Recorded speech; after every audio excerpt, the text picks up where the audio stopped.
देखो, complex number जो होता है ना, उसको जैसे कि पहला ही क्लास में हम जब बताए थे कि कॉम्प्लेक्स नंबर को जब हम लोग लिखते हैं, तो जब भी z equal to A plus I B के फॉर्म में लिखते हैं तो ये कॉम्प्लेक्स नंबर होता है। लेकिन इसी चीज़ को इस तरह से भी तो लिखा जाता है, ए कॉमा बी के फॉर्म में भी लिखना बताए थे। तो ये जो ऐसे आप लिख रहे हो, इसको हम लोग कहते हैं ऑर्डर्ड पेयर। ठीक है, ऑर्डर्ड पेयर।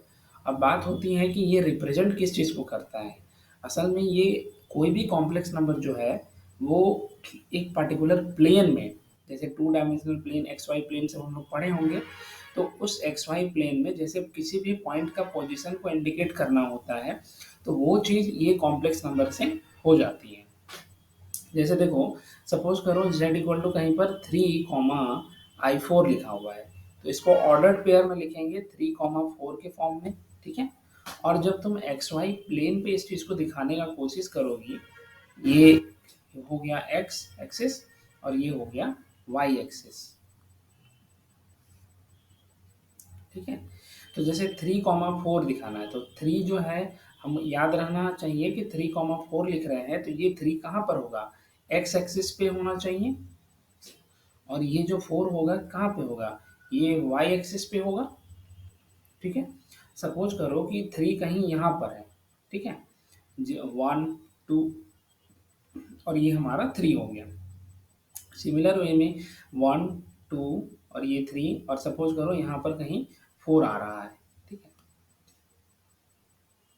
मान लो इस जगह पे 4 है, तो देखो 3, 4 लिख रहे हैं, मतलब यहाँ से 3 और उधर से 4, तो ये जो पॉइंट होगा, यही वो पॉइंट है जो कि रिप्रेजेंट करता है किसी भी एक पॉइंट का पोजीशन को बताने का ये काम कर रहा है। मतलब एक्स एक्सिस से 4 यूनिट डिस्टेंस पे रखा हुआ है, और वाई एक्सिस से 3 यूनिट डिस्टेंस पे रखा हुआ है। ठीक है, तो ये चीज़ इस तरह से हम लोग रिप्रेजेंट करते हैं। अब आगे इसी तरह से देखना, जैसे कि अगर हम लोग टू डायमेंशनल प्लेन पे हम काम करते हैं, तो तुम लोग को याद होगा कि जैसे ट्रिग्नोमेट्री में भी बताए थे कि कोई भी एक्स वाई प्लेन को आप 4 क्वाड्रेंट में बांट सकते हो। ये हो जाता है आपका फर्स्ट क्वाड, इसको कहते हो आप सेकेंड क्वाड, ये आपका थर्ड क्वाड होता है, और ये फोर्थ होता है। ठीक है, तो ये एक्स हो गया, ये वाई हो गया। यहाँ पर x भी पॉजिटिव होगा, y भी पॉजिटिव होगा, इसीलिए दोनों ही इसमें प्लस प्लस आता था। ठीक है, एक्स वाई दोनों कोऑर्डिनेट प्लस प्लस था। सेकेंड वाले में यहाँ पर x कोऑर्डिनेट माइनस होता था और y कोऑर्डिनेट प्लस होता था। ठीक है, और थर्ड वाले केस में क्या करते थे, दोनों ही कोऑर्डिनेट माइनस माइनस रहते थे। ठीक है, एक्स भी माइनस रहता था, वाई भी माइनस रहता था।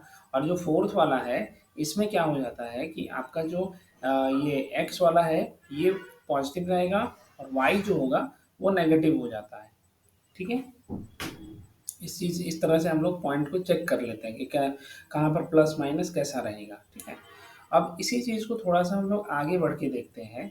जैसे कि अभी जो हम लोग कॉम्प्लेक्स नंबर हम लोग बात कर रहे हैं ना, तो कॉम्प्लेक्स नंबर का एक नया फॉर्म आता है जिसको हम लोग कहते हैं polar form of the complex number. देखना, इसी पे ही सारा काम करना है, polar form of complex number. ये कैसे काम करता है, ध्यान से देखो। सपोज करो कि z equal to A comma B, sorry A comma B नहीं, ए प्लस आई बी अपना कोई कॉम्प्लेक्स नंबर है, और इसको रिप्रेजेंट करते हैं ए कॉमा बी के फॉर्म में, ऐसे ऑर्डर पेयर में रिप्रेजेंट कर रहे हैं। मान के चलो कि ये जो ए पॉइंट कहीं यहाँ पर रखा हुआ है, बी पॉइंट कहीं यहाँ पर रखा हुआ है, तो ये जो पॉइंट आपका बन रहा है ए और बी को टच कट करा के, तो ये पॉइंट बन गया ए कॉमा बी। ठीक है, अब हम लोग क्या करते हैं, एक छोटा सा काम करते हैं। ये वाला जो पॉइंट दिख रहा है ए बी, और ये जो सेंटर है, ये ओरिजिन जो दिख रहा है, इसको आप ओरिजिन कहते हो, 0, 0। ठीक है, ओरिजिन से इस पॉइंट ए बी तक में एक छोटा सा लाइन ऐसे ड्रॉ कर देते हैं। ठीक है,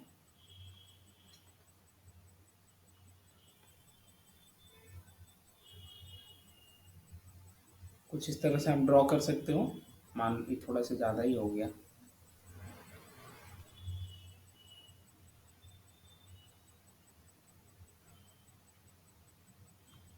इस तरह से, ठीक है। और मान के चलो कि जो ये लाइन हम ऐसे ड्रॉ किए हैं ना, इस लाइन को हम आर कह रहे हैं, इसको कहा जाता है रेडियस वेक्टर, ठीक है, रेडियस वेक्टर, इसको हम लोग रेडियस वेक्टर कहेंगे। ये जो लाइन होगा ओरिजिन से इस पॉइंट तक का जो इस पॉइंट तक के लिए जो इस ओरिजिन से इस पॉइंट को मिलाने वाली जो लाइन है, ये लाइन आपकी रेडियस वेक्टर कहला रही है, ठीक है। अब एक चीज नोटिस करो कि ये रेडियस वेक्टर जो है, ये फिक्स है कि इस एक्स एक्सिस का कुछ ना कुछ तो एंगल बनाएगा ही बनाएगा। यहाँ से यहाँ तक देख सकते हैं ना कोई तो एंगल है, उस एंगल को मान लो थीटा कह रहे हैं, ठीक है। अब इसी आर और इसी थीटा के हेल्प से हम लोग अब कॉम्प्लेक्स नंबर का पोलर फॉर्म चेक करेंगे। कैसे फाइंड करेंगे, देखो हम एक दूसरा पेन यूज करते हैं, ठीक है। यहाँ से एक इस तरह से एक परपेंडिकुलर यहाँ पर डाल दो, ये हो गया आपका परपेंडिकुलर। अब क्या करते हैं कि हम लोग सबसे पहले ये जो ओ से लेकर, ऐसा करो इसको थोड़ा सा नाम भी दे दो, ये ओ पॉइंट हो गया, ये कैपिटल ए हो गया और इसको कैपिटल बी नाम दे दिए, ठीक है। इस तरह से तुम्हारे पास एक इस तरह का ट्रायंगल बन रहा होगा, इस तरह का राइट एंगल ट्रायंगल बन गया है। देखो ये oh, this is A and this is B, इस तरह से ये राइट एंगल ट्रायंगल और ये हमारा थीटा है। तो अगर तुमको हम पूछे कि ओ ए लाइन क्या होगा, तो याद करो, या फिर ए बी लाइन आपका क्या होगा, तो थोड़ा सा ट्रिग्नोमेट्री का हम छोटा सा यूज करेंगे कि सबसे पहले आप साइन थीटा फाइंड करो। साइन थीटा इक्वल टू क्या हो जाएगा, this perpendicular divided by hypotenuse, इसको तो आप बोल के रखे हुए हैं, ठीक है। तो हमारे पास बन जाएगा A B divided by O B, ठीक है। ए बी को ए बी ही रहने दो, इससे कोई दिक्कत नहीं है। ओ बी को हम लोग क्या कंसिडर कर रहे थे, इसको तो आर मान के चल रहे हैं, तो आप यहाँ पर आर पुट कर दो, ठीक है। तो अब देखना इससे फायदा क्या होगा कि जो आपका ए बी है, ये ए बी की वैल्यू हो गई आर साइन थीटा, ठीक है। और एक चीज ध्यान से देखो, जो ए बी लेंथ है, ये ए बी जो ए से लेकर बी तक पॉइंट को हम ऐड ज्वाइन किए हैं, ये लाइन किस चीज को रिप्रेजेंट कर रहा है, ये लाइन बी लेंथ को रिप्रेजेंट कर रहा है, ठीक है। तो यहाँ पर हो जाएगा B equal to R sine theta, ठीक। सिमिलर वे में हम लोग आगे का काम करेंगे, थोड़ा सा इसको देखो, ये तो हमारा जो ए बी था, ये ए बी लेंथ हम लोग क्या लिए हुए थे, ए बी को हम लोगों ने कहा था ये ए बी बी को रिप्रेजेंट करेगा, और जो आप ओ ए लेके चले थे, ये ओ ए लेंथ को रिप्रेजेंट करेगा। अब इसी तरह से आप कॉस थीटा फाइंड करो, कॉस थीटा की वैल्यू हो जाएगी क्या, ओ ए अपॉन ओ बी हो जाएगा, ठीक है। तो ओ ए की वैल्यू क्या है, हम तो उसको ओ ए को ए, अच्छा हाँ, ओ ए को तो हम लोग ए कंसिडर करके रखे हुए हैं, और ओ बी को क्या कंसिडर किए हुए थे, आर। तो उसके हेल्प से हम लोग लिख सकते हैं ए की जो वैल्यू हो रही है वो आर कॉस थीटा हो रही है, ठीक है। तो ध्यान देखना, तो अब यहाँ से हमें क्या क्या मिल गया, ए की वैल्यू आर कॉस थीटा और बी की वैल्यू आर साइन थीटा, ठीक है। तो किसी भी कॉम्प्लेक्स नंबर को अब हम अगर पोलर फॉर्म में लिखना चाहें तो कुछ इस फॉर्म में लिखेंगे, देखना z हमारे पास a प्लस आई बी के फॉर्म में एक कॉम्प्लेक्स नंबर दिया गया है। अगर आप उसको पोलर फॉर्म में लिखना चाह रहे हो तो a की जगह पर आपको लिखना पड़ेगा r cos थीटा और b की जगह पर आपको लिखना पड़ेगा r sin थीटा, ठीक है। इसी चीज़ को हम ऐसे भी लिख सकेंगे r cos theta plus I R sine theta, ठीक है। r को आप कॉमन कर दो तो आपके पास कुछ इस तरह से बचेगा cos theta plus I sine theta. हमारे पास क्या हो गया, z equal to R cos theta plus I sine theta. अब इसी चीज को आगे लिखा जाता है r into E to the power I theta. तो जो आपका कॉम्प्लेक्स नंबर है उसको आप इस फॉर्म में रिप्रेजेंट करते हो, z equal to R E to the power I theta. एक एक्सप्रेशन आपका ये हो गया। अगर ये नहीं यूज करना चाह रहे हो तो जो अभी अभी आप इसको निकाले हो ए और बी का वैल्यू, बस इसको पुट कर दो यहाँ से ऑर्डर्ड पेयर में, R cos theta R sine theta, ऐसे, ठीक है। ऐसे भी रिप्रेजेंट हम लोग इस कॉम्प्लेक्स नंबर को कर सकते हैं। अब प्रॉब्लम कहाँ पर खड़ा हो रहा है कि प्रॉब्लम हमारे पास ये है कि r की वैल्यू क्या होगी और इस थीटा की वैल्यू क्या होगी, उसको फाइंड करेंगे। ठीक है, तो देखो, अगर तुम ए स्क्वायर करते हो, ए स्क्वायर इक्वल टू क्या हो जाएगा, R square cos square theta, और बी स्क्वायर करें तो क्या हो जाएगा, R square sine square theta. ठीक है, अब ऐसा करो कि दोनों ही इक्वेशन को ऐड कर दो, इसको इक्वेशन 1 ले लिए, इक्वेशन 2 ले लिए, तो add equation number 1 and equation number 2, दोनों इक्वेशन को ऐड कर दो। तो उससे फायदा क्या होगा कि A square plus B square equal to R square cos square theta plus sine square theta. तो इसके हेल्प से क्या लिखेंगे, A square plus B square equal to R square. अब यहाँ पर क्यों क्या हो जाएगा, cos square theta plus sine square theta की वैल्यू क्या हो जाती है, 1। तो उसी वजह से हमने A square plus B square equal to R square लिखा। तो यहाँ से आपके पास आर की वैल्यू आ जाएगी स्क्वायर रूट ए स्क्वायर प्लस बी स्क्वायर। ठीक है, तो जिस आर को हम लोग ढूंढ रहे थे वो आर कैसे फाइंड करोगे, जो भी कॉम्प्लेक्स नंबर तुमको दिया जाएगा ए और बी, उसका जस्ट स्क्वायर करना है इस तरह से, और उसका स्क्वायर रूट ले लेंगे सम करके।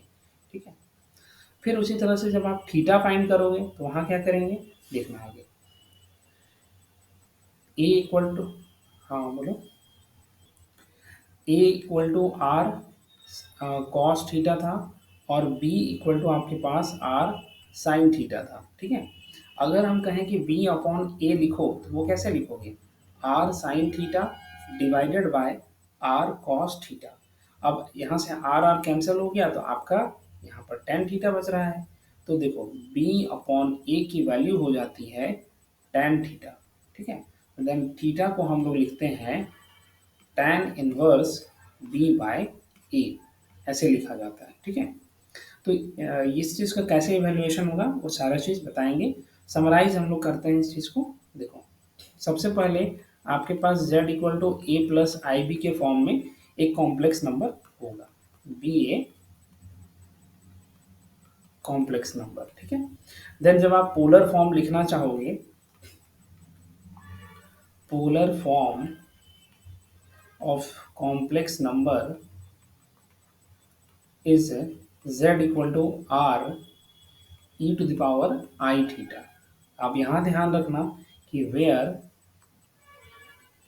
a इक्वल टू आपके पास होता है r cos theta, b equal to आप लेते हो r sin थीटा, r की जो वैल्यू होती है वो स्क्वायर रूट ए स्क्वायर प्लस बी स्क्वायर होती है, जो कि एग्जैक्टली कुछ और नहीं मोड z के बराबर हो रही है, और जो थीटा की वैल्यू होती है वो tan इनवर्स p अपॉन ए हो जाता है।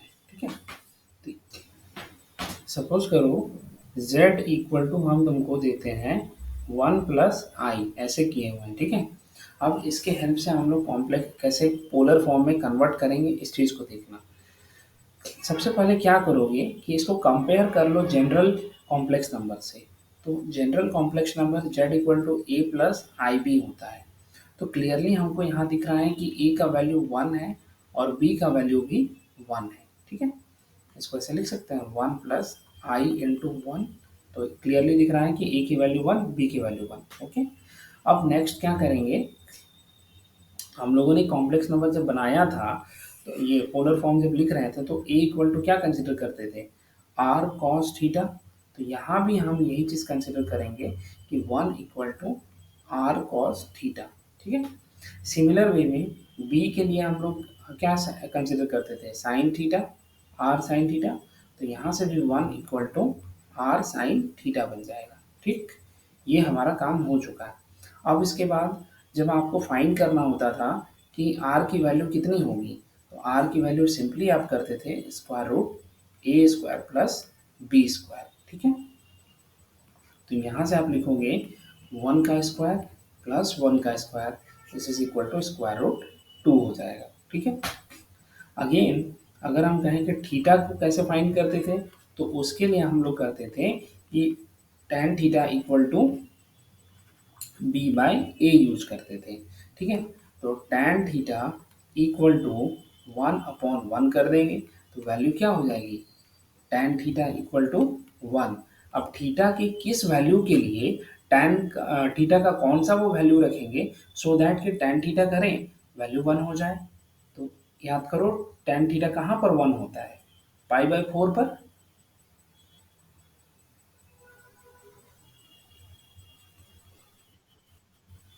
tan पाई/4 की वैल्यू 1 होती है। तो इसके हेल्प से आपको पता चलेगा कि थीटा का वैल्यू पाई/4 रखोगे। ठीक है, तो अब देखना हमारा जो कॉम्प्लेक्स नंबर का कॉम्प्लेक्स फॉर्म आएगा। अभी अभी हम लोग को क्या क्या पता चला कि r की वैल्यू स्क्वायर रूट 2 है और थीटा की वैल्यू क्या आ रही है, पाई/4। तो फिर z आप कैसे लिखोगे, z equal to R E to the power I theta के फॉर्म में रिप्रेजेंट करने के लिए बोले थे। तो यहाँ से आप लिखोगे r की वैल्यू स्क्वायर रूट 2 और e टू द पावर आई पाई/4। बस इतना ही काम करना है। ठीक है, ये हो गया आपका रिप्रेजेंटेशन। देखो सपोज करो कि z इक्वल टू हम मान के चलते हैं 3 + i4 ले लिए। ठीक है, अब यहाँ से हमको क्या करना है, इसको कॉम्प्लेक्स फॉर्म में कन्वर्ट करना है। z equal to in general होता है r E to the power I theta. ठीक, ये होता है इसका कॉम्प्लेक्स का फॉर्म। तो r की वैल्यू को हम लोग फाइंड करने के लिए क्या करते हैं, मॉडुलस ऑफ z यानी कि mod of sorry square root of 3 का स्क्वायर प्लस 4 का स्क्वायर कर देंगे। वैल्यू हमारे पास क्या आ जाएगी, 9 + 4 16 this is equal to 25 and value हो गया 5। आर का वैल्यू हमेशा आप पॉजिटिव रखोगे, कभी भी नेगेटिव नहीं लेना है आपको। ठीक, नेक्स्ट अगर हम कहें कि थीटा को फाइंड करना है तो उसके लिए हम लोग क्या किए थे, tan theta equal to b/a यानी कि 4/3 हो जाता था। तो अब यहाँ से सोचो कि tan का वैल्यू कभी भी हम लोग 4/3 किसी भी डिग्री के लिए पढ़े हैं, कभी नहीं पढ़े हैं। तो वहाँ पर क्या करेंगे, जब ऐसे एग्जैक्ट नहीं मिलता है तो उस केस में आप डायरेक्टली थीटा इक्वल टू सीधे सीधे लिख दो tan इनवर्स 4/3। ये हो जाएगा आपका थीटा और यहाँ पर से r की वैल्यू आपको 5 मिल गई। दोनों चीज हो चुका है। अब सिंपली हम लोग मेन इक्वेशन में पुट कर देंगे। तो ये 5 हो गया e to the power I tan inverse 4/3। बस ऐसे रिप्रेजेंट कर देंगे, बन गया हमारा ये कॉम्प्लेक्स फॉर्म, ये पोलर फॉर्म में। चलो एक छोटा सा क्वेश्चन तुम लोग करके देखो। z इक्वल टू सपोज करो हम दे रहे हैं क्या दें तुम लोग को, आई दे देते हैं। ठीक है, z इक्वल टू आई दिए हुए हैं, इसको तुमको रिप्रेजेंट करना है पोलर फॉर्म में। ठीक है, तो सबसे पहले एक छोटा सा हिंट देते हैं। इस आई को आप लिख सकते हो 0 + i इंटू 1। ठीक है, अब यहाँ से जैसे जैसे पूरा प्रोसेस बताए थे उसी के हेल्प से सारा चीज़ करना शुरू करो। बताते हैं, सबसे पहले इसको कंपेयर करेंगे तो a की वैल्यू क्या आ रही है 0 और b की वैल्यू हमारे पास 1 आ गई। ठीक, अब अगर हमें r को फाइंड करना है तो r क्या फाइंड हो जाएगा, a² + b² यानी कि 0 का स्क्वायर प्लस 1 का square this is equal to 1 and ये आ जाएगा 1। ठीक है, अब उसके बाद हम लोग थीटा को फाइंड करते हैं तो उसके लिखेंगे tan theta equal to b/a। अब इस चीज़ से हमसे पता चल रहा है कि tan थीटा की वैल्यू हो रही है 1/0। और ये चीज़ किस चीज़ को रिप्रेजेंट कर रहा है, अनडिफाइंड सिचुएशन को। और tan की वैल्यू कब अनडिफाइंड होती है, ओनली पाई/2 के केस में। व्हेन थीटा इक्वल टू जब आप पाई/2 लेते हो तभी जाकर के tan पाई/2 की वैल्यू जो होती है अनडिफाइंड रहती है। ठीक है, तो इस वजह से हमारे पास थीटा की वैल्यू क्या आ जाएगी पाई/2, आर की वैल्यू ये हो गई। देन हम लोग सीधे सीधे कॉम्प्लेक्स फॉर्म इस तरह से R equal to E to the power I theta को रिप्रेजेंट करेंगे, आर की value 1 E to the power I पाई/2 ऐसे। ठीक है,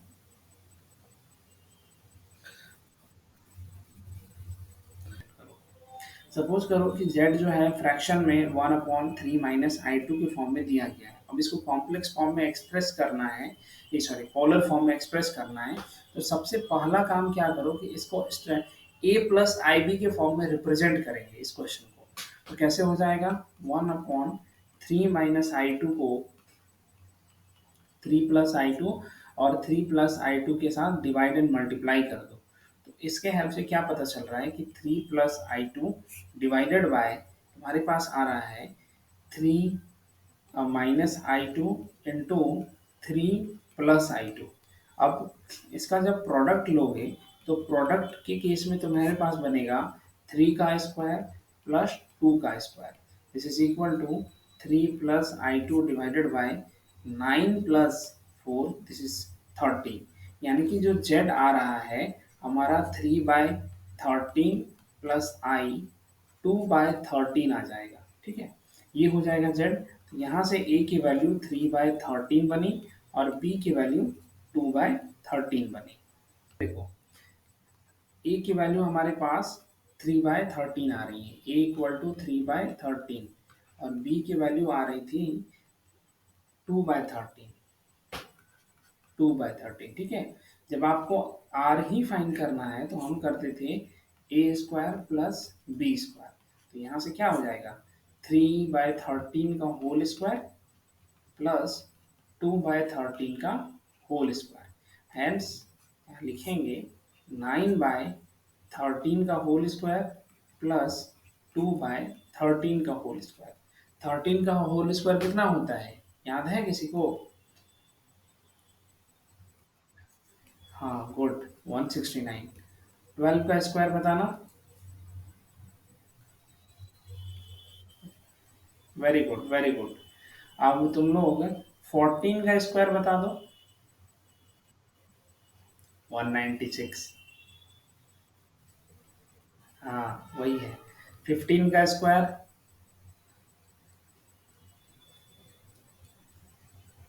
2 हाँ 225। Very good. तो देखो यहाँ से हो जाएगा 9 + 4 डिवाइडेड बाय 13 का whole square, this is equal to square 13/13 का होल स्क्वायर। वैल्यू क्या आ गया, स्क्वायर 1/13। यानी कि आर की जो वैल्यू आपके पास आ रही है, आर इक्वल टू 1/√13 हो जाएगा। ये आर का वैल्यू हो गया। अब इसी तरह से हम लोग थीटा फाइंड करेंगे। देखो tan थीटा की वैल्यू हो रही थी b/a, तो tan theta equal to b की वैल्यू क्या थी, 2/13 और a का वैल्यू क्या था, 3/13। 3/13 सॉल्व करो तो देखने को मिलेगा 2/13 इंटू 13/3। 13 से 13 गया, 2/3 बचा। यानी कि tan थीटा की वैल्यू क्या आ रही है, 2/3। ये ठीक है। तो देखो अब 2/3 तो किसी का वैल्यू होता नहीं है, तो सीधे सीधे क्या करेंगे, थीटा का वैल्यू सीधे लिख दो, tan इनवर्स 2/3 हो जाएगा। सारा चीज मिल चुका है। आर का वैल्यू 1/√13 मिल गया, थीटा का वैल्यू इतना मिल गया। तो अब हम लोग सिर्फ इसमें पुट कर देंगे, z equal to r e⁻i equal to 1/√13 and e⁻i tan inverse 2/3। ये हो जाएगा आंसर। ठीक है, तो ऐसे रिप्रेजेंट करेंगे किसी भी कॉम्प्लेक्स नंबर को जो फ्रैक्शन के फॉर्म में ऐसे दिया गया है। सबसे पहले उसको a+ib के फॉर्म में आप ले आओ, इस तरह से काम करके, फिर उसके बाद a और b की वैल्यू फाइंड करो एंड बाकी का जितना भी प्रोसेस है वो बिल्कुल सेम रहेगा। ठीक है, हम तुम लोगों को कुछ हम ट्रिक दे रहे हैं, तरीका हम कुछ बता रहे हैं, एक नया टर्म भी इसमें कॉइन होगा, उस चीज को ध्यान से समझना। जो हम लोग z इक्वल टू क्या कर रहे थे, z equal to r into e⁻i theta किए थे, उसमें ये जो r था इसको तो हम बताएं कि ये मॉडुलस ऑफ z है। मॉडुलस ऑफ z जिसको हम लोग मॉड z इंडिकेट करते थे, और इसी चीज की वैल्यू ना होती थी a² प्लस b² ऐसे लिखा करते थे। अब यहाँ जो थीटा आ रहा है, ये थीटा क्या चीज है, इस थीटा को कहा जाता है आर्गुमेंट, आर्ग्यूमेंट या फिर एम्पलीट्यूड ऑफ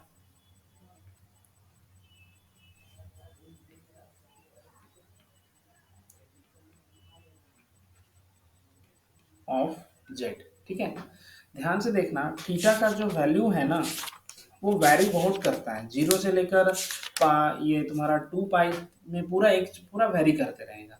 लेकिन हम लोग क्या करते हैं, थीटा के वैल्यू को थोड़ा सा रिस्ट्रिक्ट कर देते हैं, कहाँ से कहाँ तक, इफ थीटा जो है वो आपका माइनस पाई से लेस देन और इक्वल टू हो, बट सॉरी पाई से लेस देन और इक्वल टू हो but greater than minus pi हो जाए, तब उस केस में हम कहते हैं this theta is principal argument.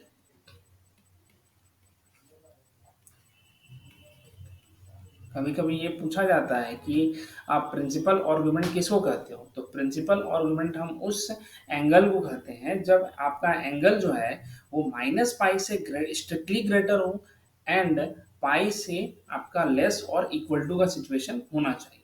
ठीक है, इसी चीज को कहीं कहीं पर ऐसे भी रिप्रेजेंट किया जाएगा, इफ थीटा बिलोंग्स टू, ये जो साइन हम ऐसे दिए हैं उल्टा ई, ये आपका बिलोंग्स टू का साइन है, बिलोंग्स टू दिस इंटरवल, कौन सा वाला, माइनस पाई से पाई क्लोज। ध्यान रखना यहाँ पर जो क्लोज ऐसे दिए हैं ना, इस तरह का ब्रैकेट, बिग ब्रैकेट, ये इंडिकेट करता है कि आप पाई को भी ले सकते हैं। लेकिन जो यहाँ पर हम जो स्मॉल ब्रैकेट ऐसे लिखे हुए हैं, ये स्मॉल ब्रैकेट रिप्रेजेंट कर रहा है कि आप माइनस पाई को नहीं लोगे, माइनस पाई से आप ग्रेटर वैल्यू को ले सकते हो। तब उस केस में हम इस थीटा को कहते हैं दिस इज प्रिंसिपल आर्गुमेंट। ठीक है, तो यही चीज आपको बेसिकली फाइंड करनी होती है, प्रिंसिपल आर्गुमेंट ही फाइंड करना होता है और फिर इस थीटा को थीटा में पुट करते हैं। जब जब आपका थीटा जो है सॉरी जब जब आपका जो कॉम्प्लेक्स नंबर है वो फर्स्ट क्वाड्रेंट में है, तब तो जैसा अभी प्रोसेस पुराना वाला किए वैसे ही करेंगे। लेकिन जब हमारा कॉम्प्लेक्स नंबर अदर बाकी के क्वाड्रेंट में चला जाएगा, तब उस केस में थोड़ा सा प्रोसेस अलग हो जाता है। तो देखो कैसे करेंगे, ध्यान से देखना। यहाँ पर हम एक सिस्टम लिख रहे हैं। हाँ, सबसे पहले क्वाड्रेंट को हम लोग समझते हैं। जो क्वाड्रेंट हो जाएगा फर्स्ट, अगर मान लो कि तुम्हारा जो जेड है, सपोज करो फर्स्ट क्वाड्रेंट में है, तो फर्स्ट क्वाड्रेंट में है तो थीटा का जो वैल्यू होता है वही आप फाइंड करते हो, टेन इनवर्स क्या हो जाएगा, मॉडुलस ऑफ बी बाय ए हो जाता है। ठीक है, जो आप लोग शुरू में फाइंड किए थे ना, tan inverse theta sorry tan theta equal to B by A, चाहे ऐसे रखो ना, इसको फिलहाल इतना ही रखो, ऐसे ही रख देते हैं, कोई दिक्कत नहीं है। थीटा अगर मान लो कोई भी कॉम्प्लेक्स नंबर तुम्हारा फर्स्ट क्वाड्रेंट में है, तो फिर थीटा की वैल्यू वही होगी जो जैसे आप पहले फाइंड किए हो, टेन इनवर्स बी बाई ए। लेकिन अगर सपोज करो वही अगर कॉम्प्लेक्स नंबर तुम्हारा इसमें आ जाता है, ये क्या कहते हैं सेकेंड क्वाड्रेंट में आ जाएगा, तो सेकेंड क्वाड्रेंट में जब आ जाएगा, तब वहां पर जो आपका थीटा का जो आपका एंगल बनने वाला है वो एंगल क्या हो जाएगा, पाई माइनस थीटा हो जाएगा। अब ये सारा चीज हम बताएंगे कैसे कैसे करोगे, इसलिए हड़बड़ाना मत। उसी तरह से देखो, जब हम लोग थर्ड क्वाड्रेंट में जाते हैं तो ये वैल्यू हो जाएगा थीटा माइनस पाई, यहाँ पर जो एंगल आप यूज करोगे वो थीटा माइनस पाई यूज करोगे। लेकिन जैसे ही आप फोर्थ क्वाड्रेंट में आते हो तो फोर्थ क्वाड्रेंट में वैल्यू हो जाएगा माइनस पाई। ठीक है, बस इतना काम, सॉरी माइनस पाई नहीं, माइनस थीटा करेंगे। ठीक, ये हो जाएगा। अब देखना एक छोटा सा एग्जांपल करते हैं, उसके हेल्प से आप इसको फाइंड करोगे। ठीक है, सपोज करो कि z इक्वल टू मान के चलते हैं 1 - i, ऐसे कुछ दिया हुआ है। ठीक है, सबसे पहले आपको देखना होगा कि ये जो कॉम्प्लेक्स नंबर है किस क्वाड्रेंट में बिलोंग करता है। तो अगर इसको ऑर्डर्ड पेयर में लिखें तो 1, -1 है, तो ये कौन सा क्वाड्रेंट आपका आ रहा है, देखो 1, -1 कब आता है, 1 तुम्हारा पॉजिटिव है, मतलब यहाँ पर कब होगा, और यहाँ -1 यानी कि वाई कोऑर्डिनेट यानी यहाँ होगा, यानी फोर्थ क्वाड्रेंट में ये लाई करता है। हाँ, this belong to fourth quadrant. ठीक है, फोर्थ क्वाड्रेंट में थीटा, फोर्थ क्वाड्रेंट में जो एंगल लेना है वो क्या लेंगे, माइनस ऑफ थीटा। ठीक है, और यहाँ प्रॉब्लम क्या है कि ये जो थीटा दिए हैं, इसी थीटा को सबसे पहले तुमको इवेल्युएट करना होता है। तो ध्यान से देखना, कैसे इवेलुएट करेंगे? z equal to 1 plus i into -1 हो गया। a की वैल्यू हमारे पास 1 आ रही है, b की वैल्यू हमारे पास -1 आ रही है। तब यहाँ से जो आप थीटा फाइंड करोगे, this theta is equal to tan inverse mod of b by a हो जाएगा। मतलब क्या बोल रहे हैं कि जब आप इस पार्टिकुलर थीटा को फाइंड करते हो, अभी हम माइनस थीटा नहीं फाइंड किए, अभी सिर्फ थीटा फाइंड करेंगे। पहले जब थीटा फाइंड करोगे तो tan inverse b upon a कर देना और उसके सामने में मॉड लगा देना। तो एक चीज नोट करना कि जब भी किसी नंबर में मॉड लगाया जाता है तो वो नंबर पॉजिटिव बन जाता है। जैसे अगर कहीं पर लिखे है ना मॉड ऑफ 2, तो 2 तो ऑलरेडी पॉजिटिव है तो ये पॉजिटिव हो जाएगा। लेकिन उसी जगह मॉड ऑफ -2 लिख रहे हैं तो इसका मतलब हो जाएगा V2। ठीक है, मॉड का काम सबको पॉजिटिव बनाना है। ठीक, तो इसी के हेल्प से आप यहाँ पर लिखोगे tan inverse mod of b की वैल्यू -1 और यहाँ से 1, तो यहाँ से आपके पास थीटा का वैल्यू क्या बन गया, tan इनवर्स 1 आ जाएगा। ठीक है, इसी चीज को हम ऐसे लिख रहे थे, tan थीटा इक्वल टू 1 ऐसे लिख रहे थे। अब यहाँ से आपको थीटा का वैल्यू क्या मिल रहा है, π/4। ठीक है, थीटा का वैल्यू हमारा π/4 आ चुका है। लेकिन चूंकि हम लोग काम कहाँ कर रहे हैं, फोर्थ क्वाड्रेंट में कर रहे हैं, इसीलिए जो यहाँ पर आपका रिक्वायर्ड आर्गुमेंट रहेगा, रिक्वायर्ड आर्गुमेंट ऑफ z जो है वो -थीटा है एंड ये चीज हो जाएगा -π/4। तो देखो यहाँ से आपका आर्गुमेंट आपको मिल चुका है। ठीक है, तो जो हम लोग z equal to r e to the power i theta put करते थे, उसमें इसमें ऐसा करो, इस थीटा की जगह पर ना आप कुछ अल्फा ले लो, वो ज़्यादा अच्छा रहेगा। अभी r equal to E to the power i alpha, तो अल्फा की जगह पर आपके पास आ गया था -थीटा एंड थीटा की वैल्यू हमारे पास क्या थी, माइनस, ये चीज़ हो जाएगा -π/4। और r का वैल्यू वहाँ से देखना, r इक्वल टू आया था स्क्वायर रूट 1 स्क्वायर प्लस -1 का होल स्क्वायर, यानी कि स्क्वायर रूट 2 हो जाएगा। यानी कि आपका जो z आ रहा है वो square root 2 into E to the power -π/4 और साथ में यहाँ पर आई रह जाएगा ऐसे। ठीक है, तो हम तुम लोग को अभी प्रिंसिपल आर्गुमेंट निकालना ही सिखाएंगे कि कैसे प्रिंसिपल आर्गुमेंट फाइंड किया जाता है। एक एक करके हम लोग काम करना शुरू करते हैं तो धीरे धीरे समझ में आ जाएगा। देखो, फिर एक क्वेश्चन करो, z इक्वल टू सपोज करो हम तुमको दे रहे हैं 1 - i√3। ठीक, सबसे पहले इस चीज को पता करो कि ये कहाँ पर लाई करता है, 1 - i√3, तो ये -i3 हो जाएगा। ये देखो, ये फिर से तुम्हारा सेकंड नहीं, फोर्थ क्वाड्रेंट में ही जा रहा है, फोर्थ क्वाड्रेंट में। ठीक है, अब फोर्थ क्वाड्रेंट में जो आप एंगल लेते थे वो एंगल क्या थी, -थीटा। तो हम लोग लिखेंगे प्रिंसिपल आर्गुमेंट, इसको प्रिंसिपल आर्गुमेंट को हमेशा ध्यान रखना कि कैपिटल अर्ग जेड से रिप्रेजेंट किया जाता है। प्रिंसिपल आर्गुमेंट ऑफ जेड, इसको रिप्रेजेंट करते हैं कैपिटल अर्ग जेड से, और ये वैल्यू यहाँ पर for this function, for this complex number क्या हो जाती है, -थीटा। और जो थीटा है वो हम लोग फाइंड करते हैं tan inverse mod of b/a से। ठीक है, तो यहाँ से बनेगा tan inverse mod of b की वैल्यू क्या आ रही है, b बताना, -√3 और a का वैल्यू 1 आ रहा है, तो यहाँ से आ जाएगा तुम्हारे पास tan इनवर्स √3, इतना आ जाएगा। मोड का काम क्या है, पॉजिटिव बनाना, तो वो पॉजिटिव बना दिया, tan इनवर्स √3 बनेगा। तो थीटा आपके पास क्या आ रहा है, tan इनवर्स √3। अब इस चीज़ को आप लिख सकते हो tan theta equal to √3। Theta की किस वैल्यू के लिए हम लोग √3 फाइंड कर सकते हैं, जब आप थीटा का वैल्यू π/3 ले लो। ठीक है, तो ये हो जाएगा आपका थीटा। फिर उसके बाद जब हम कहेंगे कैपिटल अर्ग जेड बताओ, तो कैपिटल अर्ग जेड जो हो जाएगा वो -थीटा, यानी कि -π/3 बनेगा। ठीक है,